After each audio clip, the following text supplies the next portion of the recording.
Chosen 7 Telugu channel వీక్షిస్తున్న మీ అందరికీ ప్రభు పేరిట శుభములు. నువ్వు ఒక పాపంలో పడిపోయిన ప్రతిసారి దేవుని దగ్గరకు వచ్చి కన్నీళ్లతో సారీ ప్రభువా నన్ను క్షమించు. ఇంకెప్పుడు ఇలా చేయనని అడుగుతావు. కానీ 2-3 రోజుల తర్వాత మళ్ళీ అదే పాపంలో, ముఖ్యంగా శారీరక ఇచ్ఛల్లో, పోర్నోగ్రఫీ లాంటి వ్యసనాల్లో పడిపోతావు. దేవుడు నీ ప్రార్థన వినడం లేదా? దేవుడు నిన్ను క్షమించడం లేదా? కాదు. సమస్య దేవుని దగ్గర లేదు. సమస్య నీ అపాలజీ దగ్గరే ఉంది. నువ్వు దేవునికి చెప్పే ఆ క్షమాపణ మళ్ళీ నిన్ను అదే పాపంలో పడేసే ఒక ట్రాప్. ఇది వినడానికి మీకు ఆశ్చర్యంగా ఉండొచ్చు. కానీ దేవునికి క్షమాపణ చెప్పడం వేరు, మారు మనస్సు పొందడం వేరు. ఈ రెండింటికి మధ్య తేడా తెలియక ఎంతో మంది యవ్వనస్తులు జీవితాంతం పాపంతో పోరాడుతూనే ఉన్నారు. ఈరోజు ఈ వీడియో చివరి వరకు చూస్తే నీ పాపంపై, నీ పోరాటంపై నీకున్న ఆలోచన విధానం పూర్తిగా మారిపోతుంది. దేవుడు నీ నుండి నిజంగా ఏం కోరుకుంటున్నాడో బైబిల్ ఆధారంగా ఇప్పుడు తెలుసుకుందాం. ఎవరూ చెప్పని మొట్టమొదటి సత్యం ఏంటంటే, దేవుని దగ్గర నువ్వు అడిగే క్షమాపణ ఎంత నిజాయితీగా ఉన్నా అది నిన్ను ఆ పాపపు చక్రంలో బంధించి ఉంచుతోంది. నీ హృదయం చెడ్డదని నేను అనడం లేదు, కానీ ఆ క్షమాపణ అనేది నీ మెదడు మీద ఎలా పనిచేస్తుందో ఒకసారి ఆలోచించు. నువ్వు దేవునికి సారీ చెప్పగానే ఏమవుతుంది? నీ మనసులో ఉన్న అపరాధ భావం వెళ్ళిపోతుంది. నీలో ఉన్న సిగ్గు, నీలో ఉన్న షేమ్ తాత్కాలికంగా మాయమవుతుంది. అమ్మయ్యా, నేను దేవునితో ఇప్పుడు సరిచేయబడ్డానని ఒక స్వచ్ఛమైన ఫీలింగ్ కలుగుతుంది. ఇక్కడే ఉంది అసలైన ప్రమాదం. ఆ రిలీఫ్ ఫీలింగే ఒక ట్రాప్. నీ బ్రెయిన్ ఏం నేర్చుకుంటుందంటే, శరీరాల వల్ల గిల్ట్ వస్తుంది, గిల్ట్ వల్ల క్షమాపణ చెప్తావు, క్షమాపణ చెప్తే రిలీఫ్ వస్తుంది.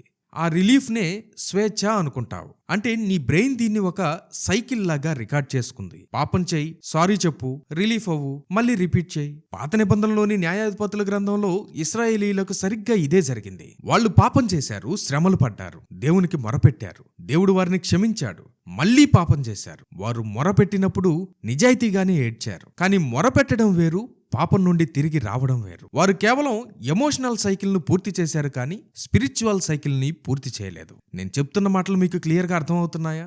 న్యాయాధిపతుల గ్రంథము 2వ అధ్యాయము 19వ వచనం. ఒక్కొక్క న్యాయాధిపతి చనిపోగా వారు వెనుకకు తిరిగి ఇతర దేవతలను అనుసరించి పూజించుచు వాటికి సాగిలపడుచు ఉండుట వలన తమ క్రియలలోనేమి తమ మూర్ఖ ప్రవర్తనలోనేమి దేనిని విడువక తమ పూర్వీకుల కంటే మరి మిగుల చెడ్డవారైరే.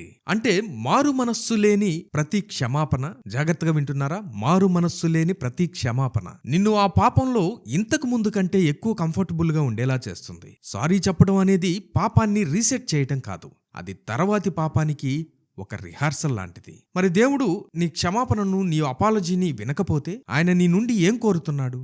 దీనికి సమాధానం బైబిల్ మూల భాషలోనే దాగి ఉంది. కొత్త నిబంధన గ్రీకు భాషలో మారు మనస్సు, రిపెంట్ అనే పదానికి మెటానోయా అని రాసుంది.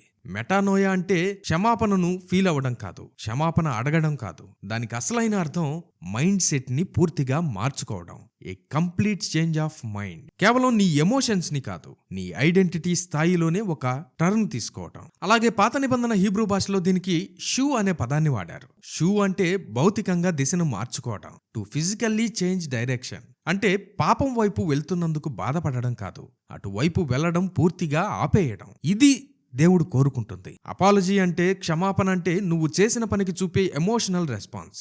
రిపెంటెన్స్ అంటే మారు మనస్సు. నువ్వు ఎటువైపు వెళ్తున్నావో ఆ రాంగ్ డైరెక్షన్ని, ఆ దిశను పూర్తిగా మార్చుకోవడం. లూకాసు వార్త 15వ అధ్యాయంలో తప్పిపోయిన కుమారుడి పరిస్థితి చూడండి. వాడి జీవితం ఎప్పుడు మారిపోయింది? వాడు పందుల పొట్టు తింటూ అయ్యో నేను తప్పు చేశానే అని బాధపడినప్పుడు కాదు. లూకాసు వార్త 15వ అధ్యాయము 17వ వచనం. వాడు బుద్ధి వచ్చిన వాడై లేచి నా తండ్రి యొద్దకు వెళ్ళుదును అని అనుకున్నాడు. అతను పందుల దొడ్డిలో కూర్చుని వాళ్ళ నాన్నకు వాట్సాప్లో సారీ మెసేజ్ పెట్టలేదు. లేచి నిలబడ్డాడు. తన దిశను, తన మార్గాన్ని, తన పరిస్థితిని మార్చుకున్నాడు. తండ్రి వైపు నడవడం మొదలుపెట్టాడు. వాళ్ళ నాన్న ఏం చేశాడు? కుమారుడి దగ్గరకొచ్చి సారీ చెప్పేదాకా వెయిట్ చేశాడా? లేదు.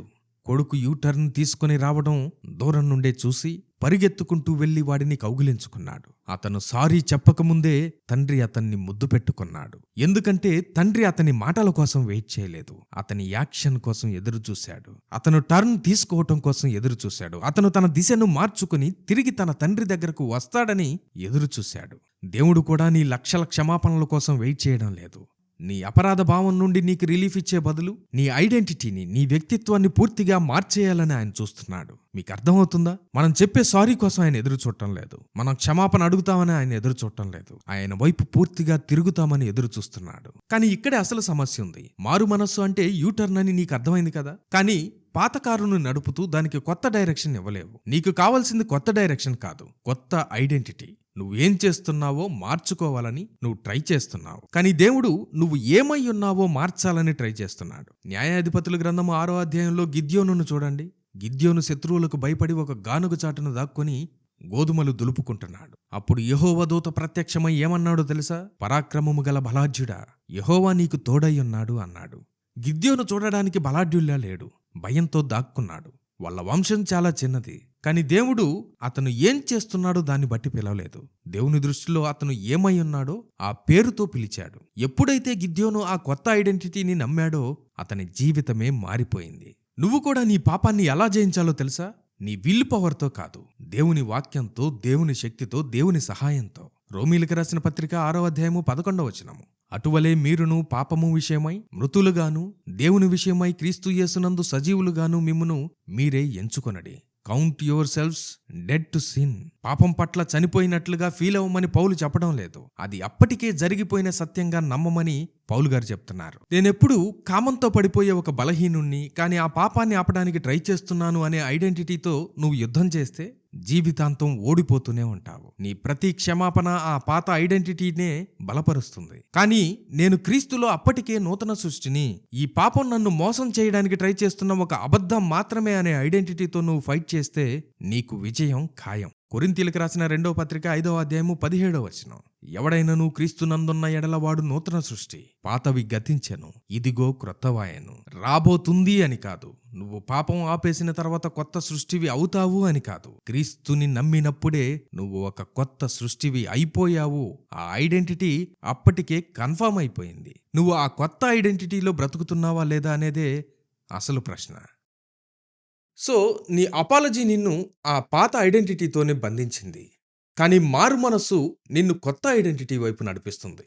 నువ్వు ఆ కొత్త ఐడెంటిటీలో బ్రతకడం మొదలు పెడితే ఈ పాపంతో నీకున్న బంధం తెగిపోతుంది. నువ్వు పాపంతో ఫైట్ చేయడం కాదు, పాపంతో అగ్రిమెంట్ కుదుర్చుకోవడం మానేస్తావు.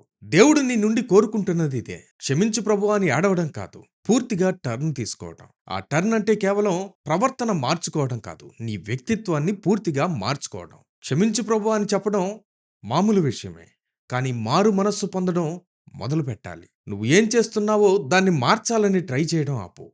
దేవుడు నీ గురించి ఏం చెప్తున్నాడో దాన్ని నమ్మడం మొదలుపెట్టు.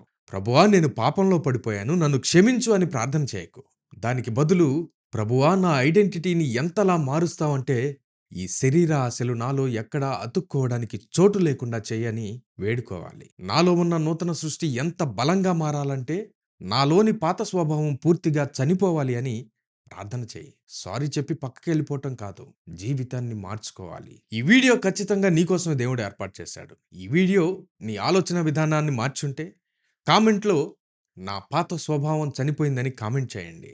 ఎందుకంటే ఈ వీడియోను చూస్తూ పాపంలో కూరుకుపోయి ఉన్న మరో సహోదరుడికి, మరో సహోదరికి నీ కామెంట్ ఒక గొప్ప ధైర్యాన్ని ఇస్తుంది. నువ్వు గెలిచావని ఇతరులతో చెప్పు. వాళ్ళు కూడా ఆ గెలుపు బాటలో పయనించడానికి నీ కామెంట్ ఉపయోగపడుతుంది. పాపపు సంఖ్యలను మనం మన శక్తితో కాదు, క్రీస్తు ఇచ్చిన కొత్త ఐడెంటిటీతో తెంచగలం. సాతాను నిన్ను ఊరికే టార్గెట్ చేయలేదు. దేవుడు నీలో పెట్టిన ఆ గొప్ప పిలుపును నాశనం చేయడానికి వాడు నిన్ను అటాక్ చేస్తున్నాడు. వాడు రాంగ్ పర్సన్తో పెట్టుకున్నాడన్న విషయం వాడికి చూపించు. దేవుని వాక్యంలో ఉన్న ఇలాంటి మరెన్నో ప్రోత్సాహమైన విషయాలను తెలుసుకోవడానికి చూజన్ 7 తెలుగు ఛానల్ని ఇప్పుడే సబ్స్క్రైబ్ చేసుకోండి. దేవుడు నిన్ను, నీ పోరాటాన్ని జయశీలంగా మార్చునుగాక. ఆమేన్. రాజా రాజు మహిమా